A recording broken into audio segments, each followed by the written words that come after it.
Hello, everyone, and welcome to our podcast, Inconvenient Intelligence, where we're going to give you both sides of the story, whether it's convenient or inconvenient for you.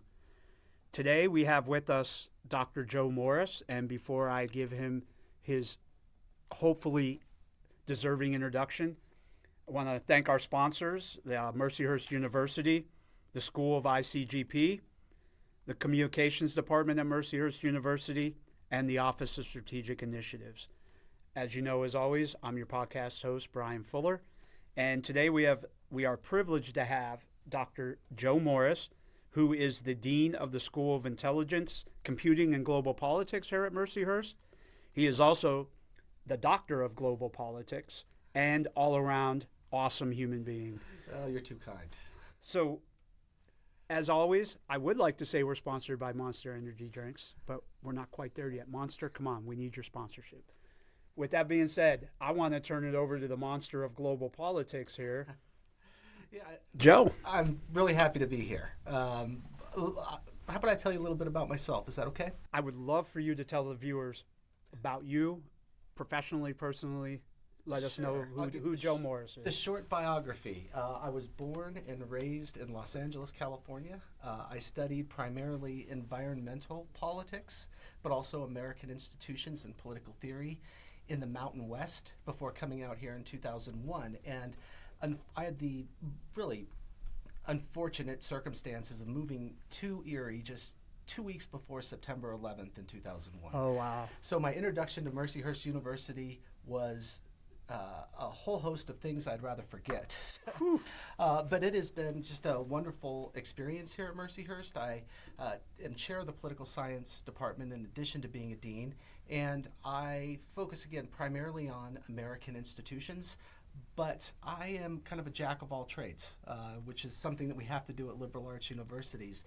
So I have done, I ran a polling center for more than a decade where we conducted public opinion polls in New York, Ohio, and primarily Pennsylvania. And a lot of those were actually picked up by CNN, right? During the time, or you contributed to CNN? CNN.com, MSNBC.com, which led to a part of my career that I never expected, which was doing a lot of media work. So I've done probably upwards of 1,000 interviews over the course of my 20 years at Mercyhurst for local, national, and a lot of international, believe it or not. I hope I don't disappoint you then. No, this is, of all of those, this is the one I'm looking forward to most. Oh, I accept that. Thank you. So gracious. Great to be here, though. So with that's the reason we have you here today, is because it's a topic that we want to talk about that's a little inconvenient for everyone right now, or convenient depending on how far right I guess you are. And that is the current U.S.-Israel war on Iran. How it started, the backdrop for all of this is really, for those of you that aren't fully aware, without the permission of Congress, President Trump's administration and the Department of Defense were ready to go ahead and conduct attacks on Iran using precision ballistic missiles, and has continued up to the last couple minutes, actually continuing to fire and conduct fire activities. And there's also been activities coming out of Israel in attacking Iran, attacking Hezbollah in Lebanon. So we've not only conducted attacks inside Iran, we're conducting attacks inside Lebanon. And depending on where you sit with this globally from a political aspect, it's been kind of mixed reviews. Also, looking at it from the war resolution on this and the president's actual powers to be able to conduct not just a conflict, but to actually declare war on another nation. I'd really like to talk with you about your viewpoint on this. Sure. And whether or not he used the right powers in this, did not, how it's affecting Congress. Both, can we start politically in the United States, what's happening, what you're seeing, and then go out more into a global aspect? Yeah, it's certainly an interesting question. And I found it really interesting that you said it might be a convenient fact if you are on the right. And what I assume you meant by that was that maybe right-leaning Americans might see this as somehow a good decision, that this is something that's long overdue, And it's best that we do it right now and take care of a problem that might be a significant problem for us down the road in a very short period of time. I am concerned as a political scientist about how presidents use their powers, what powers they claim as their own, and under what circumstances, in this case, presidents should be able to initiate a conflict without congressional approval. And this is where that comment that you made about the right may possibly be okay with this. From my perspective, it is the traditional right, the Republicans, that should be the most outraged by what they've saw with Donald Trump and his use of the war powers.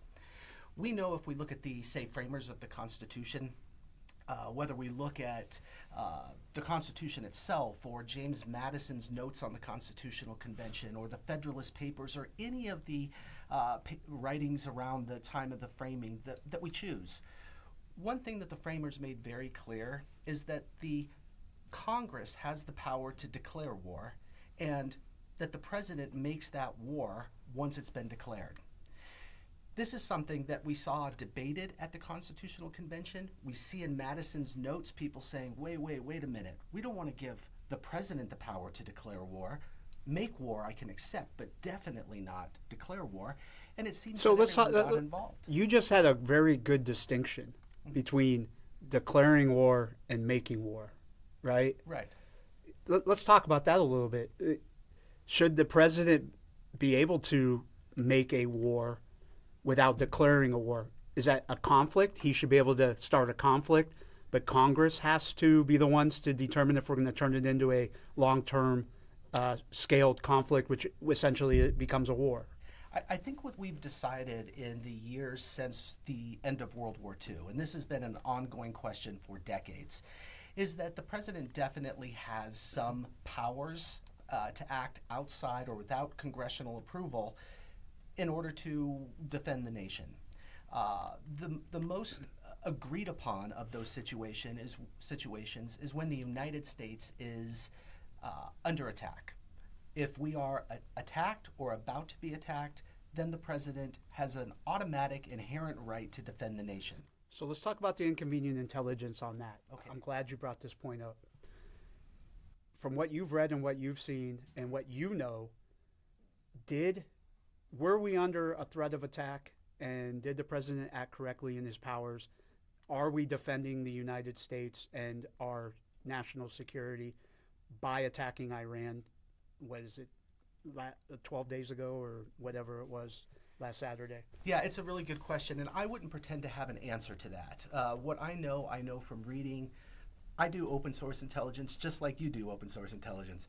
Mine is done on the web, and I look around and I read as much as I can and I gather as much information as I can. So I don't have access to the same intelligence that you do or intelligence professionals do.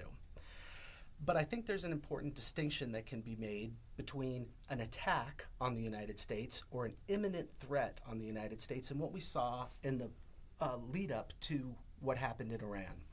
And that is, we have seen the United States building up military forces in the region for months and months. Not just a few warships here and there, but 2 carrier groups. Our bases in the region filled with fighter jets. We have been preparing for a conflict for months. Under those circumstances, to be true to the spirit of the Constitution, and I think the letter of the law, we know that conflict is likely. Whether we begin it, Iran begins it, or whether it begins by some random act, conflict is likely. Under those circumstances, the president has ample opportunity to do what presidents before him have done, and that is to go to Congress, say, hey, this is something that's likely to happen. If it does, if we cross that threshold, I want to make sure I have your full support in doing what I think is necessary to protect the United States. We saw this with Afghanistan in the aftermath of September 11th. We saw it before the invasion of Iraq. Even before that, we saw it with the Gulf War. The United States doesn't go to war anymore. Instead, we go to Congress and get joint resolutions authorizing the use of force. And in situations like this, with a clear buildup and the probability of armed conflict in that region, the president, I think, has a duty by virtue of the Constitution to involve Congress. So would you say the threat that was being posed to Israel from Iran because of U.S. actions, the way it's been framed is the U.S. thought that or had intelligence that Iran was going to attack Israel and possibly some of our other, Gang of Eight members in the Middle East in retaliation for the buildup of our military forces with the threat to force Iran into a negotiation on their nuclear program. Do you think attacking Israel was a direct threat to attacking the United States? Because that's what the president used his powers for, was to say we had intelligence they were going to attack Israel.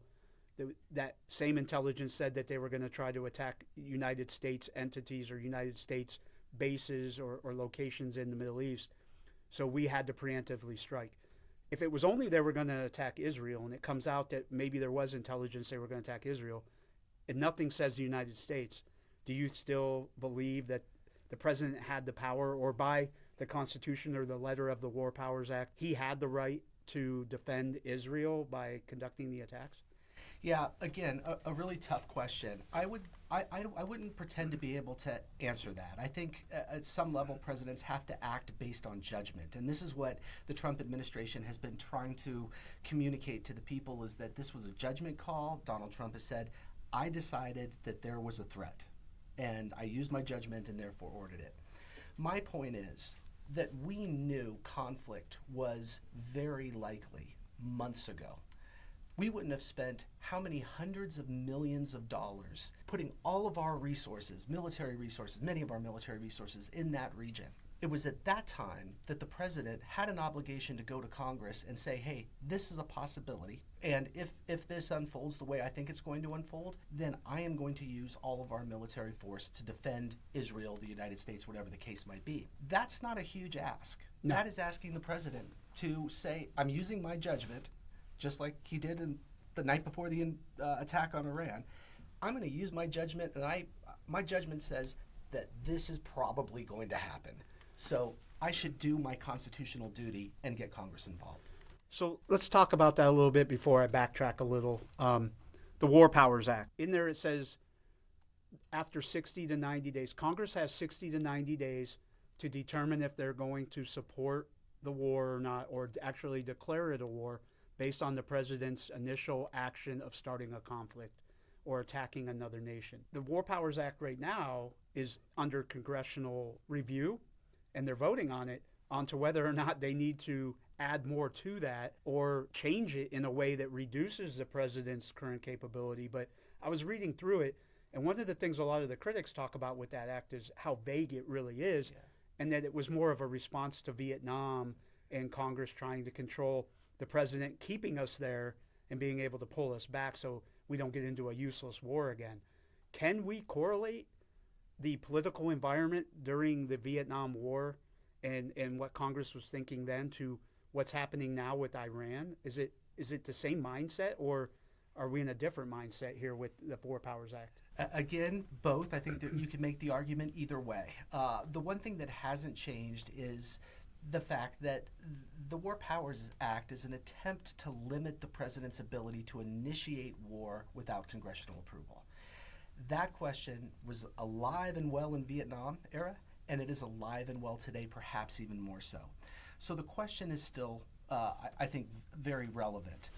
But I would say that it makes good politics, good leadership, for a president to go to Congress on the eve of this invasion or this attack, this military action in Iran. About 21% of the American public thought that going to war, engaging Iran, would be a good idea. Since that time, in the last few days, we've seen what we expect to see, which is a rally around the flag effect. We're up to about 46% of Americans thinking this is a good idea. Now, I know what we saw in the lead up to the Iraq War turned out to be an absolute disaster. Colin Powell. Oh, I know that better than anybody. Okay, we know how this went. This was not a pretty sight. Yeah, I'll tell you right now, Inconvenient Intelligence, there was no weapons of mass destruction in Iraq. I searched that entire country and turned over every rock. Not there. Not there. So let's talk about that real quick. But that's they're how you leading know. to the nuclear side of it. Yeah, and right?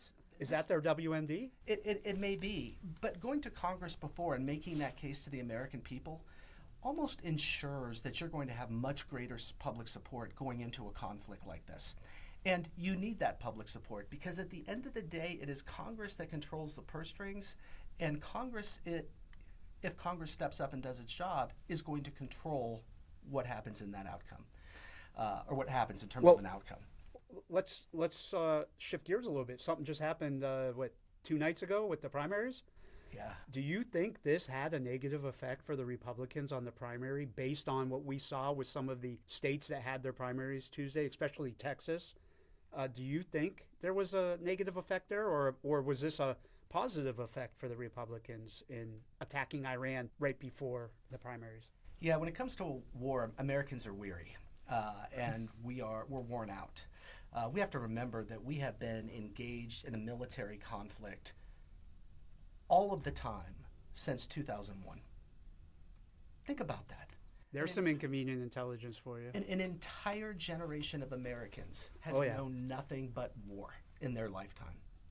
Americans... Unreal. It's unreal. And Americans reach a point where they are tired of that, and I think they're tired of that now. And I don't say that just on the Democratic side, which overwhelmingly opposes President Trump's involvement in Iran. Overwhelmingly. Except for our Democrat, their Senator Fetterman. Fetterman, yeah. Yeah, I think he's playing both sides on this one. But yeah, he's in that 10% of Democrats that says this is a good idea, which it may turn out to be. I don't know. I don't know. But the point is that Americans are tired of this. But we're seeing even on the Republican side real concern about this sort of action. Part of what Donald Trump ran on in 2016 and then again in 2020 and in 2024 was this isolationism, where the United States stepped back from the global stage, focused on the problems at home. He promised the American people that there would be no more long-term, never-ending wars. And this is something that's a big part of his MAGA coalition believed wholeheartedly in. And we're seeing on the right a little bit of a revolt that I think over the coming weeks is probably going to grow significantly. And he had to know, you can't say, I had the same plan as what we did in Venezuela. You can't say that. It's apples and oranges. And I think one of the things that people out there are getting mixed up is removing a leader in a country like Venezuela, where they have no military to defend against and where it's a small country the size of one of our states, versus attacking a sovereign nation that's embedded with defense systems. They have a robust military. They have population support. We're not fighting narco-terrorists here in cartels. We're fighting an established military institution. So he had to know that this operation would lead to a long-term conflict and war, as opposed to a military operation to go in and just sneak someone out under the cover of darkness. You agree or disagree or what? Yeah, this is a big deal. Iran's not a small military power. They are a regional power that has global reach. Yes. And we know this. Iran is not just, the forces of Iran are not just located in the nation itself. Iran has tentacles that reach all over the globe. And we know this because we have seen Iran in action, their special services in action. So there are potentially real long-term implications from this that we would have never seen in Venezuela. It's a much bigger deal. I think the Americans look at Venezuela and say, okay, that was a how many hour war that we fought. Yeah, one of his 38 or whatever that he's... whether it's 5 minutes or 5 weeks or 5 months, it's a war to him, right? We're in, we're out, everything is done, it's all sewn up. Americans are like, okay, we can focus on what's important to us. This is not one of those situations, which is all the more reason why I think it would have been smart for him politically to make the case for doing this long before we actually did it. Absolutely, or at least he doesn't have to go to all of Congress, but at least go into the, Senate Arms Committee or the Intelligence Committee, the Senate Committee on Intelligence and all that. I agree with you. And so let's fast forward then, because the other thing here that has been the big elephant in the room that we can try to take some bites out of is declaring Iran had nuclear capabilities. They had nuclear weapons. They were minutes days, weeks away from being able to operationalize it. So we had to take out their nuclear capability. But 5 weeks ago or so, we said that we took it all out, right? We had significant strikes that took it all out. Were they wrong then? Was the intelligence wrong then? Or are they just using this as a repeat? Are they repeating their reason because the population seemed to be okay with that? The U.S. population seemed to be okay with that 5 weeks ago. I chalk that up to the same thing as like the Venezuela operation. They're backstopping it again with this same argument. What are your thoughts on that? Is from a political standpoint, is this kind of political suicide a little bit for the Republicans that are backing Trump on the nuclear capabilities? Yeah, and this is, I think, there's a number of reasons to suspect that the Republicans are going to have a very bad year in 2026. There's a number of reasons for that. This is just potentially one more of those reasons. I'm not sure that even if everything works out as, I want to say as planned, I'm not convinced yet that there is an actual plan for Iran. I haven't heard that plan in any way that makes sense to me. Yeah, if everything goes as planned, I'm not sure that this is going to be seen as something that the American voter sees as something that helps the Republican Party. Even if it goes as flawlessly as Venezuela went for the Trump administration, I'm not sure we put this as a W in the Republican column. I think this has more downsides for the Republicans in 2026 than it does upsides, even if there's a clear victory. They've already declared victory, right? It's kind of already been declared that victory was taking out all their nuclear sites and taking out all their military capability and toppling the regime. But on the other side of the coin, they said victory is getting the Iranian people to put a government in place that's pro the people and for the people, we the people of Iran. But I just got something right before we walked into the podcast where it says Trump has now said he wants to have a major call in who is the next leader of Iran. Do you think this is, again, going to hurt in the long run the Republicans and hurt him because, once again, he has flip-flopped on what he said? And if you're the Iranian people, you were supporting Trump taking out the regime, but now you're not. Are you cautiously not optimistic anymore that he has their best interests in mind and he's actually trying to put in his own puppet into the Iranian government? Yeah, and I think that's the really big question for that impacts our relationship with other nations. I mean, a couple of things. One is the one that you've identified. I've been following the war in Ukraine very, very closely. I think it's probably the most significant geopolitical event of my lifetime. The ramifications, the repercussions of that are so staggering if you think about possible futures. I don't know how the next American president holds the moral high ground and says, just because you don't like a regime and a regime doesn't like you, doesn't mean you can invade them. Because the United States has such a we've established now a long history of doing exactly that. And I think that's problematic. The other thing that I think is real problematic for us when it comes to the international arena is we're part of the West. We're part of NATO. We're a coalition of nations that are defined by their laws, not just domestically, but also international law. And invading another country is a violation of international law. And this is, I think, going to be problematic for our relationships with the nations that we most need to have healthy relationships with. I know Europe is something that many Americans talk about as, let's forget Europe. That's old, there's new people. Europe has been the steadiest group of allies that this nation has ever had. Our NATO alliances have been vital in stabilizing world politics.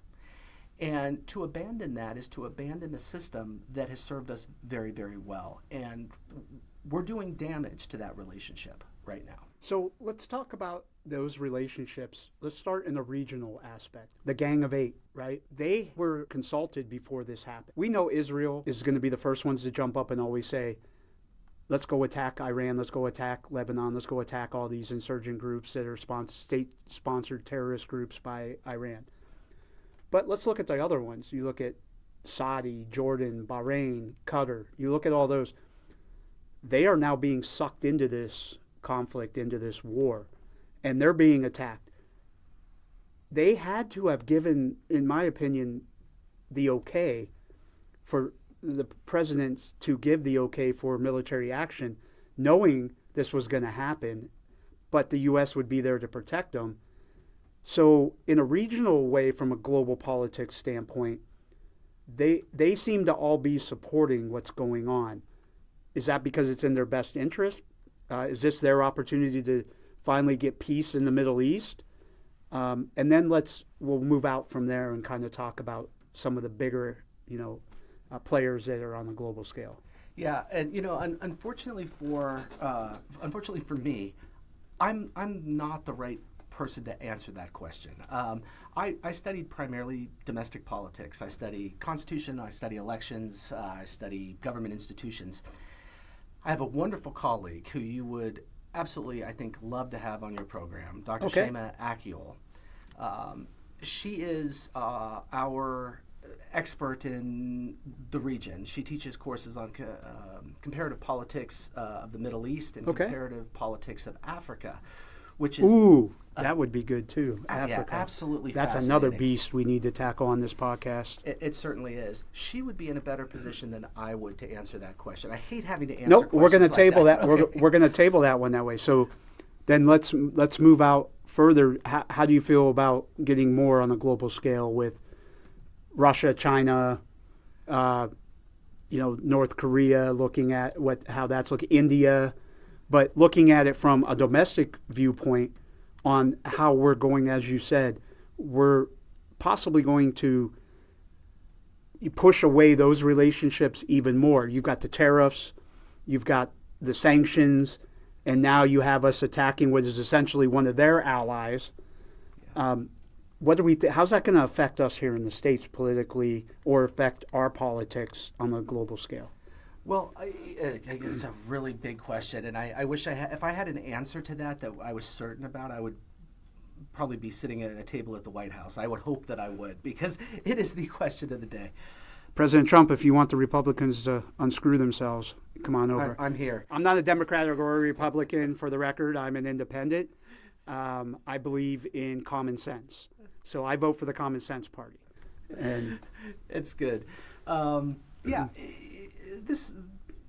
It seems to me that if you step back and look at everything that's been going on over the last decade, 2 decades, we are rearranging our world order. I think there's no doubt about it. I've said I've been following this conflict in Ukraine, between Ukraine and Russia, very closely. And that's largely because I view Russia as a declining, a superpower having declined too much to be called a superpower anymore, short of nuclear weapons, the fact that they have a large number of nuclear weapons. Inconvenient intelligence right there for our good friends in China. Yeah. So with Russia largely out of the picture, if Ukraine ends up holding on to Ukraine and there's a resolution to that conflict that puts Europe in a position it can feel good about itself, that puts Russia, I think, on the sidelines almost. They are a vassal state to China, which has been a major supporter of Russia's war effort. So the conflict that it seems that we're entering into, the global tension, is really a more classic bipolar world order, where China sits on one end and the West, maybe it's just the United States. I don't know how Europe will shake out in this whole thing. So let's talk about that for a second. You keep mentioning NATO, right? And you made a great point, Joe, on the effects that this could have on relationships. And so far we've talked about who are more of the axis of evil. Let's talk about our allies, right? So basically Europe is NATO. for the most part. And then the United States is the biggest player in NATO. But those are all our allies, and those are all people that we have a lot of strong relationships with. Are we forcing NATO into this conflict after what just happened with Iran firing a missile into Turkey and falling back on the powers of the resolution that an attack on one NATO member is an attack on all? I've been seeing a lot about NATO having to get involved now, being forced into it. Do you feel that's going to help degrade some of our relationships as well with our allies in Europe who may have to now get involved involuntarily through NATO into this conflict? Yeah, and involuntarily is the key word. This is a conflict that Europe not only, it didn't just sit on the sidelines and say, I don't know. They said, no, we don't think this is a good idea. And if they are pulled into this conflict, I think that does nothing other than create more bad blood between the United States and Europe. Having said that, I think the likelihood of Article 5 being invoked over a small number of missiles flying into NATO is about as likely as it being invoked for a small number of drones flying into Poland. I think Europe understands that this is a messy conflict that is, in the short term at least, going to stretch possibly all over the globe. But that none of those single actions in isolation is going to be enough to invoke Article 5 and bring Europe in a full-fledged manner into the conflict. And if the Republicans in the Trump administration tried to push that and force that, do you think that would continue to hurt them politically from a global politics or foreign policy standpoint? Because we are the biggest funder. I mean, the inconvenient intelligence in all of this is we are the biggest funder of NATO. And we have right now a lot of power over NATO. Do you think politically this could benefit or hurt the Republican Party because it's now making it into a global conflict where it's not just the United States necessarily providing resources for it? Or is this something the Democrats can show that they have forced NATO into doing it, and therefore NATO is a lot of NATO countries are not happy with our foreign policy on this? Well, if I'm corrected, people like me, and I'll have to be honest, I read people who are much smarter than me. And amen, brother. That's why I got you here. You're much smarter than me. I learn everything from them and think about it and say, that sounds like the most reasonable scenario. That's what sounds like the most. Oh, that's my political party, common sense. Yeah, there you go. You should run for president. You should Guys, you heard that, Connor? Let's get my campaign started, please. I'll write you. And I once had a media tell me that they couldn't decide who to vote for in a presidential election, so they wrote my name in. And so I do. You got my vote. So, yeah. Well, I will tell you that one of the downsides of the American system, which is its greatest upside, is that we have a president for a short period of time. And the coalitions that presidents put together in order to be elected tend to be rather short-term coalitions. Not always. We've seen, for example, the New Deal coalition lasted decades. But in these recent years, they're relatively short-term coalitions. If there are long-term negative repercussions from this action that affect our relationship with Europe, that have created new problems around the world, they're not problems that the current administration is going to have to deal with. And the brand of Republicans... Inconvenient intelligence, right there. The brand of republicanism that he has created, in all likelihood, has a short life in America, has a short life. So the next round of Republicans that say wants to return to a more traditional conservative ideology, which is not what this president is at all, but a very traditional conservative ideology, they're going to be the ones that have to deal with that inconvenient truth that it was their party, and they will do their best to distance themselves from it. And sometimes that works. Hey, it sounds like you just created your own podcast right there for your poli-sci students called Inconvenient Truth. Yeah. Spin-off of Inconvenient Intelligence. Yeah. There we go. Yeah. So it is an unfortunate situation for us. But I want to be clear. I don't want people to hear this and think that I am someone who thinks Iran was an ally of the United States. So I'm going to throw it over to you. Let's get some parting comments from Dr. Joe Morris. I really want you to know, what do you want our listeners to leave with and take with and understand from your viewpoint? Yeah, Brian, I think that's the most important point. Just because I am skeptical of the means by which we entered this war doesn't mean I think that Iran was an ally of the United States, that they didn't pose a danger to us, that their nuclear weapons program was their right to develop. I'm a realist. And we live in a dangerous world with people that don't like us. And there's sometimes we have to do very difficult things. My only concern is making sure that our Constitution remains the supreme law of the land. In spirit and in the letter of the law, I think both of those things are really important. So when we have an opportunity to consult Congress and build the support, not only in that institution, but of the American people, for an action that is going to cost billions of dollars, perhaps if it lasts multiple decades, trillions of US dollars, that a president should make every effort to do that. It is their constitutional obligation to do so, and we should expect that of our leaders as people. Well said, Joe. That's why I knew I had to have you on this podcast. I appreciate it. From what I'm seeing, we're going to have a follow-up podcast. Perhaps bring your colleague in here. So what I'm looking at is, I want to tell the viewers out there, we did not want to do this podcast on the Iran war. We wanted to do this podcast on something that may be a little more inconvenient and hits a little more closer to home, and something that maybe you're not thinking about or seeing, which is the political side of all of this, the second and third order effects, as we call it, and how this is going to affect your lives moving forward.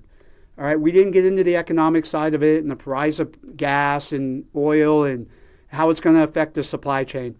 But we did get into the decision makers and the policy makers that are affecting all of this and can change it or not change it. Whether or not we are in the right position for what we're doing in the Middle East, what we're doing in South America, time will tell. But I really wanted to get to the bottom of you understanding your rights as a viewer, understanding what the truth is with the Constitution and with the powers that are out there, because the Democrats and the Republicans are going to constantly be debating and fighting this, and who knows, tomorrow when we wake up, we may have a whole new Constitution underneath us, right? And whether or not our president abides by it or not, we don't know.